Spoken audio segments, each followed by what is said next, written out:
Hey friends, I've got a story that's so satisfying, it could be straight out of a movie. You know those moments in life when you feel like you've hit the jackpot of revenge? Well, this is one of those stories. Let me set the stage. My name is Martha. A few months back, my father passed away. It was a tough time for our family, but we pulled together to get through it. Dad had always been a great provider, and he left behind a sizable estate, including the family home, some investments, and a vintage car collection that would make any car enthusiast drool. Now, here's where things take a turn. My older brother, Mark, suddenly became a little too interested in Dad's assets. He'd always been the black sheep of the family, and I should have seen it coming. At the funeral, he couldn't stop talking about how he should get the lion's share because he had kids to support and bills to pay. Classic Mark. I knew something was up when he started getting chummy with Dad's lawyer, Mr. Stevens. They'd have hushed conversations at family gatherings, and it all seemed fishy. I couldn't prove anything, though, until the day of the will reading. The whole family gathered in the lawyer's office, and there was an air of tension you could cut with a knife. Mr. Stevens began to read the will, and as expected, Mark got the lion's share of the estate, including the family home. My heart sank as I thought he'd won. But then Mr. Stevens paused, looked over his glasses, and dropped the bombshell of the century.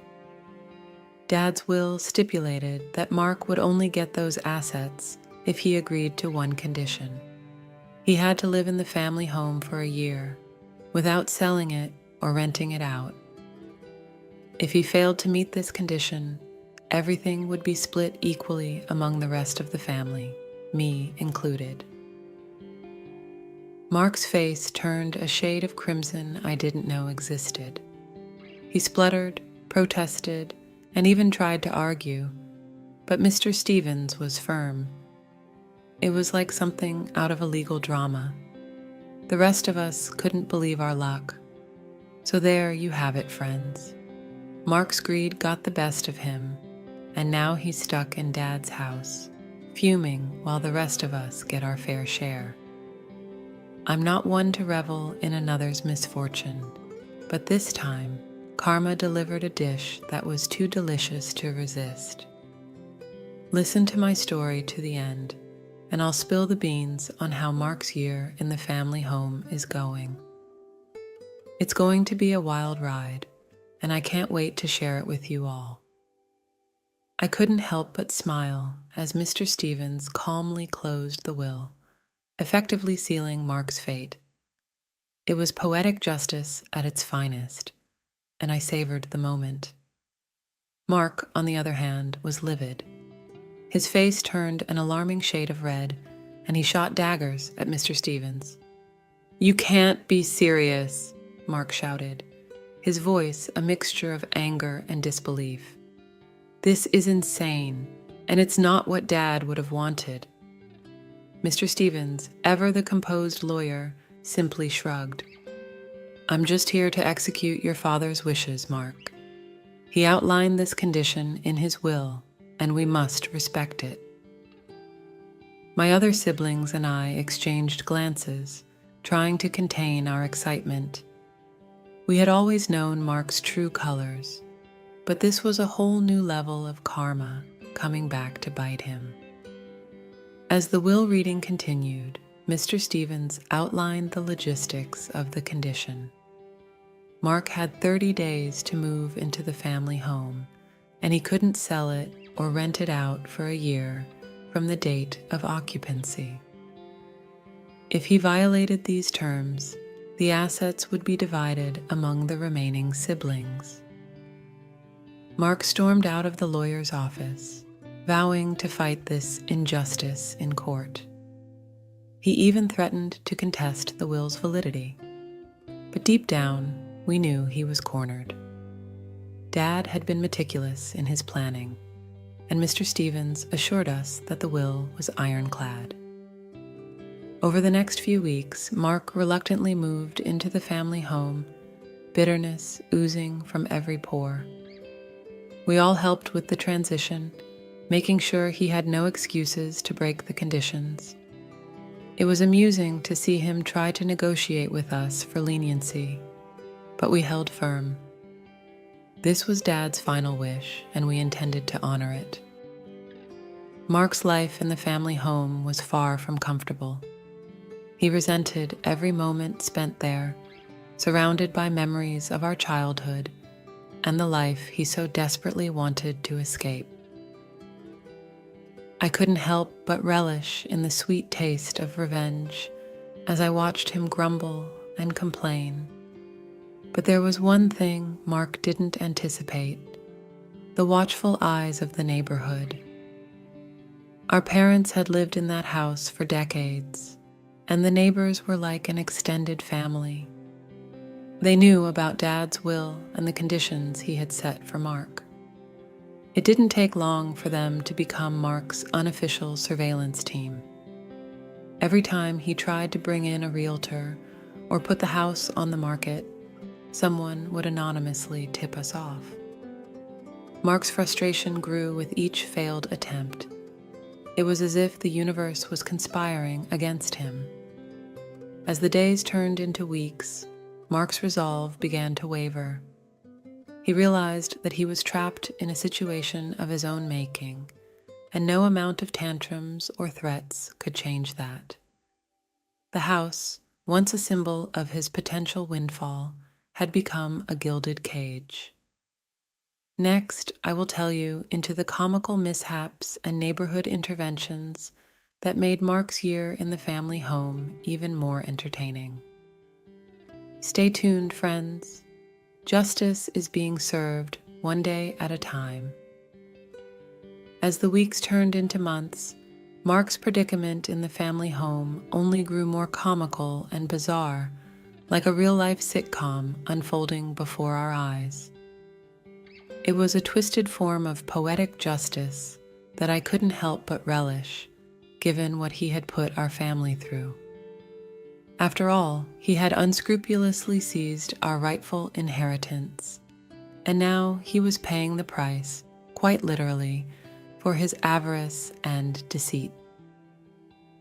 One of the most entertaining aspects of this entire ordeal was witnessing Mark's desperate attempts to maintain some semblance of his old life within the confines of the family home. You see, he had been a big shot in his upscale condo, living a life of opulence with a personal chef, a housekeeper, and a gardener to cater to his every whim. However, in the family home, he had to fend for himself, and the results were nothing short of comedic brilliance. I still vividly remember the time he tried to cook a meal for himself. It was an epic disaster of monumental proportions, a culinary catastrophe that would be legendary in family lore. Smoke billowed from the kitchen, and the shrill blaring of the fire alarm reverberated through the house as he desperately tried to salvage his burnt creation. We, the rightful heirs who had suffered his greed, rushed over, fearing for the safety of the house. Instead, we found Mark, frantically waving a dish towel in front of the alarm, his face smudged with soot, and his once impeccable chef's apron now a grimy, scorched rag. "You guys never had to deal with this," he yelled, pointing accusatory fingers at us, as if we were to blame for his culinary calamity. "I can't believe Dad's doing this to me." We couldn't help but chuckle at his culinary misadventure. It was a stark reminder that Mark was completely out of his element in the family home. His lavish lifestyle, which he had flaunted so shamelessly, had left him ill-prepared for the simple realities of everyday living that the rest of us had long since mastered. But the most satisfying moments of all were when the neighborhood, our silent allies, came to our aid. They had taken it upon themselves to enforce Dad's unorthodox conditions, ensuring that Mark didn't dare to try and circumvent them. If he so much as contemplated putting the house on the market, the local real estate agents would be discreetly informed about the will's ironclad stipulations. Once, Mark attempted to rent out a room in the house, perhaps thinking it would bring in some much-needed income. However, little did he know that one of the vigilant neighbors had assumed the role of a potential tenant, engaging in a charade that almost felt like an episode of a hidden camera prank show. At the very last moment, just as Mark was ready to seal the deal, the neighbor revealed the truth, leaving Mark flustered and fuming. His frustration knew no bounds, and we reveled in his exasperation. As the months dragged on, Mark's relationship with the neighborhood soured further. He had unwittingly become the pariah of the community, and people avoided him like the plague. His desperate attempts to garner sympathy from the very people he had once ignored or treated with disdain were met with icy indifference. It was poetic justice at its finest, a symphony of retribution conducted by the universe itself. Mark had grievously underestimated the power of unity within a close-knit neighborhood, and it had become his undoing. The collective strength of the community was a force to be reckoned with, and Mark was discovering this firsthand. But there was still one final twist in this tale of revenge, a revelation that left us all dumbfounded. Next, I will tell you how Mark's tumultuous year in the family home took an unexpected turn, shaking the very foundations of our family's legacy. Stay with me, friends, because this story is about to get even juicier.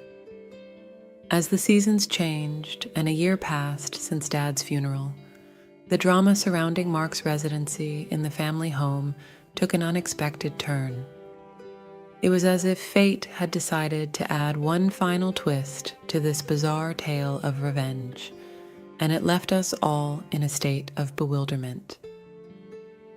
You see, despite the absurd conditions laid out in Dad's will, Mark had managed to hold on to the family home for an entire year.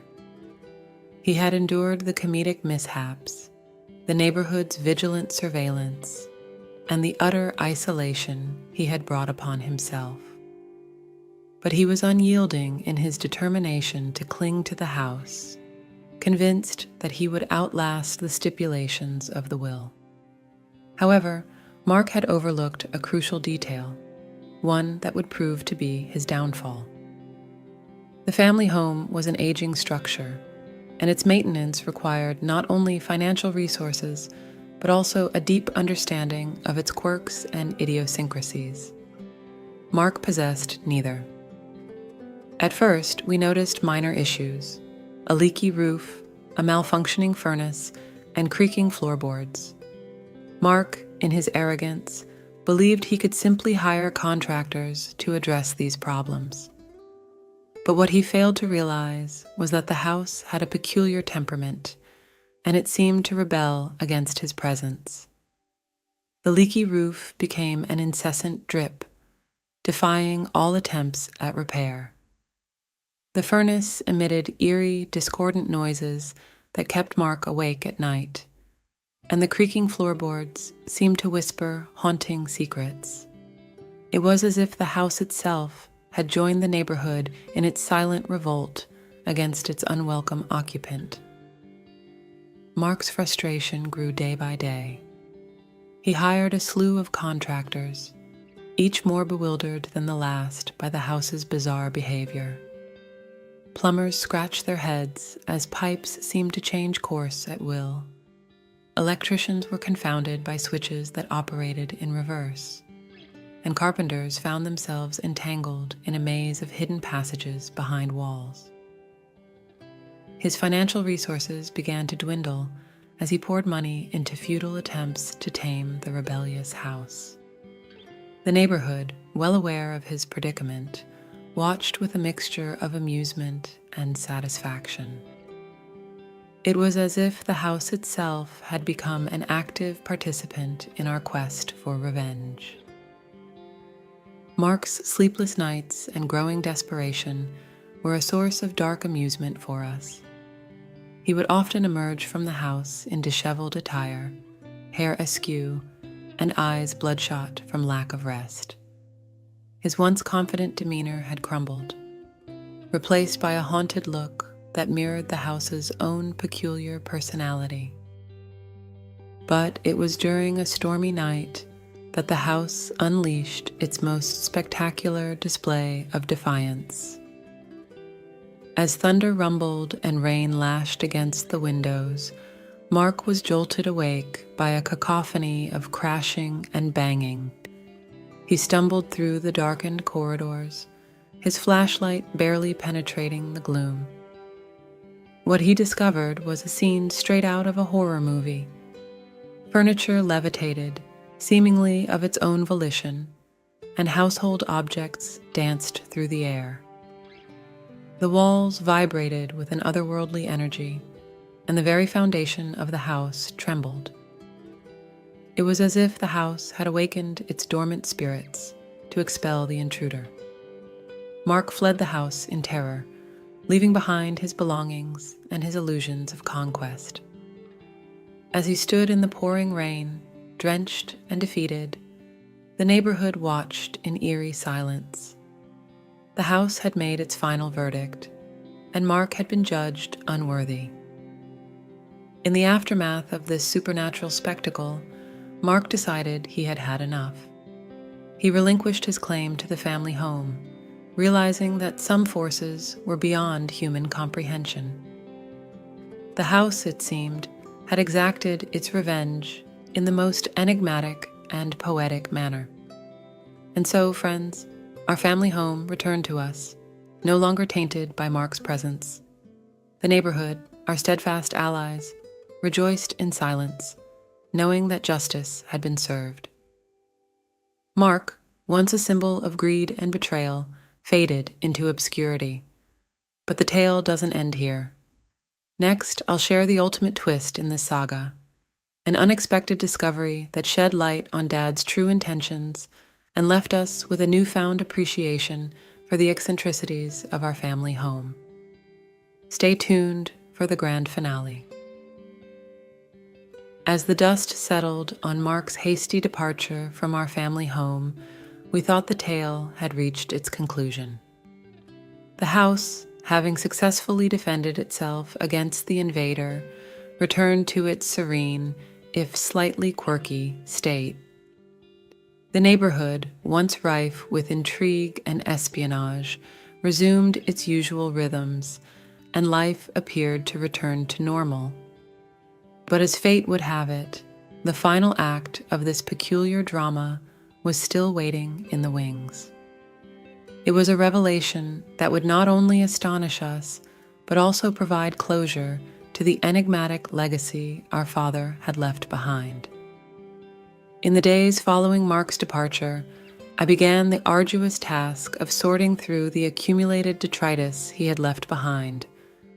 It was a Herculean effort, as he had seemingly abandoned most of his possessions in his panicked flight from the house. Among the discarded items, I stumbled upon an old leather-bound journal, weathered by time and neglect.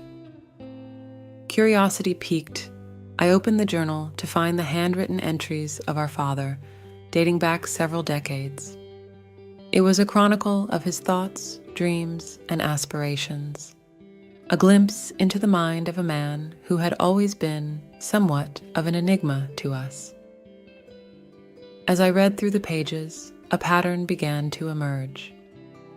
Our father's writing spoke of his love for the family home, his fascination with its idiosyncrasies, and his deep connection to the neighborhood. It was clear that the house held a special place in his heart, and he had dedicated years to understanding its mysteries. But the most astonishing revelation came when I reached the final entries of the journal.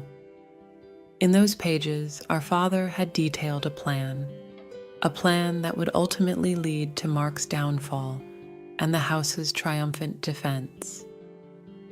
He had orchestrated the entire series of events, from the eccentric will to the house's rebellious antics. It was all part of his grand scheme to ensure that the family home remained untouched by those who did not truly appreciate its quirks. In his own words, he had written, "Only those who understand the heart of this house deserve to inherit it. I will test them as the house has tested me."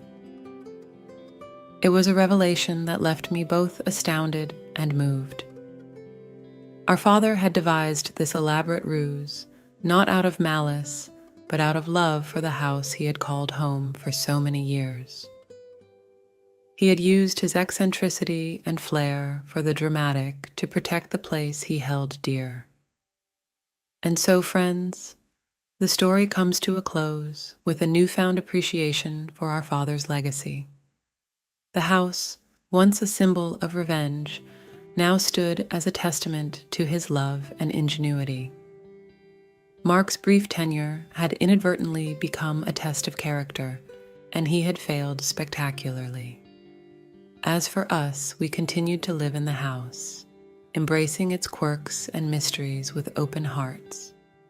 It was a daily reminder of our father's eccentricity and his deep affection for the place he had called home. The neighborhood, once divided by suspicion, had come together in a shared understanding of the house's unique magic. In the end, it was a tale of revenge turned redemption, of a house that defended itself, and of a father's enduring love. And as I write these final words, I can't help but smile, knowing that our family home will continue to enchant and confound generations to come. Thank you for joining me on this extraordinary journey, friends. And remember, sometimes the most unusual stories hold the deepest truths.